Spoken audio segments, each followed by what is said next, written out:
Ben Israel tells me his wife, 3 daughters, and 3 other sons are in Israel, and he's worried that they, too, might be deported. Form of peace, another movement which prophesied by the Almighty God. Deportation soon. Rich Samuels, Channel 5 News.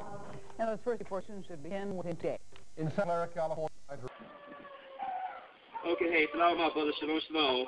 This is 20 years later here, and we've been talking about the siege here.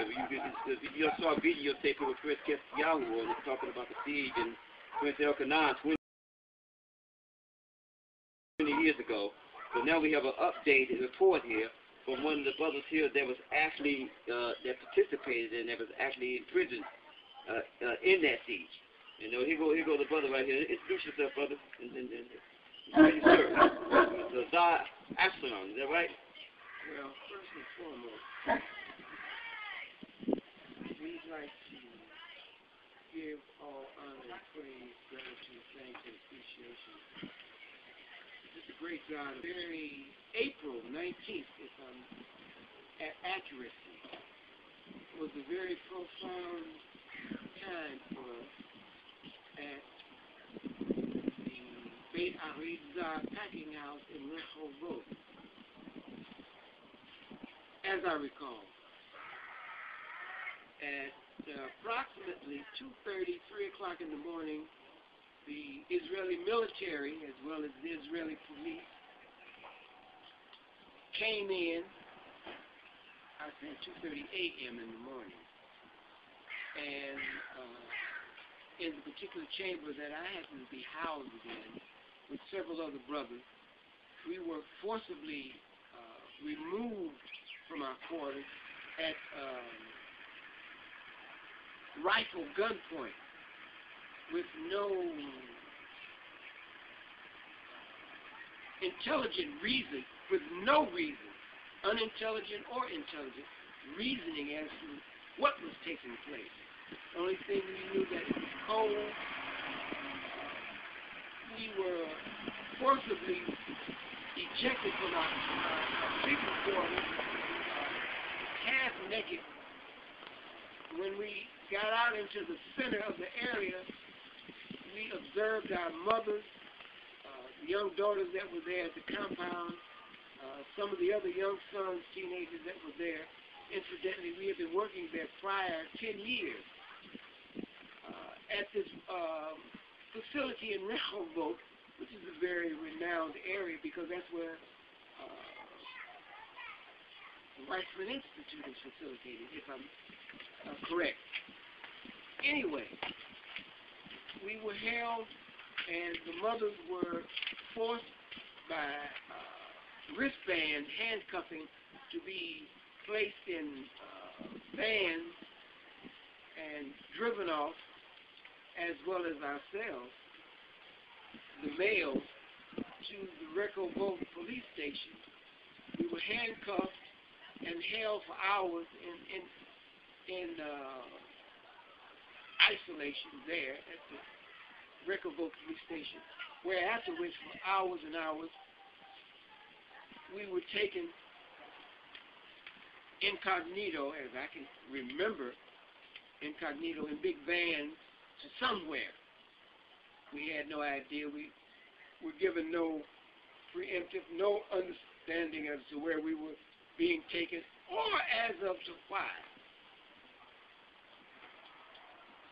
It was a couple days later. We were comical now, hysterical. We found out that we were in Beersheba, just a half hour away from our home in Shimona. We were there 2 days and we didn't even know where we were.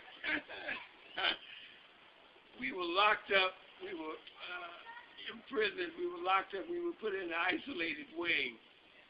19 of us, as a matter of fact.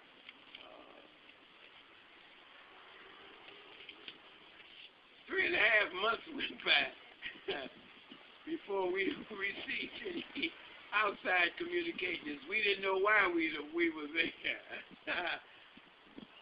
It was beyond racial profiling, is the term that's used today. But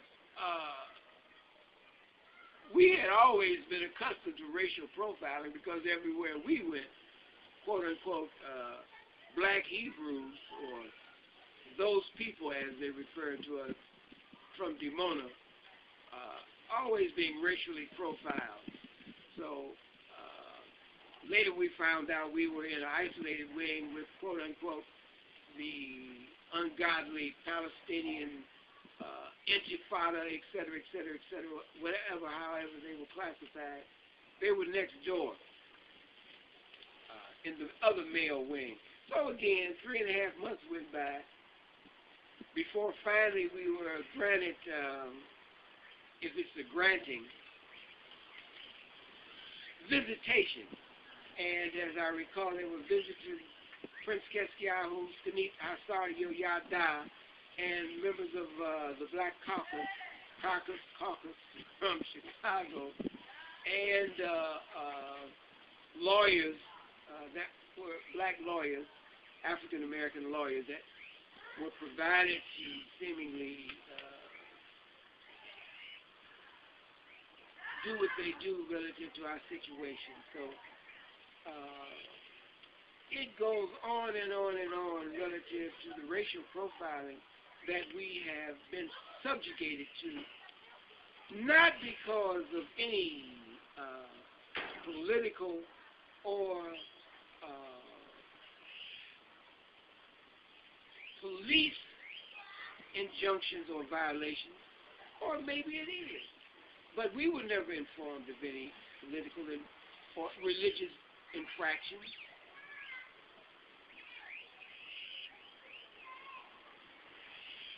But, however, we have been subjugated to all of these infractions, seemingly based on spiritual concept ideologies and persuasion. Our only true persuasion is that we love the God of this land, the God of Abraham, Isaac, and Jacob. We love the God of this land. And after 40 years, created for you. I just wanted to bring up this list here, but this is the actual list here of the people that was arrested that Prince Keskiahu had gave me. Okay. That Prince Elkanah had gave me. Okay. And this is Prince Keskiahu's mother's right here. Okay. Her name. Rupert Blackwell.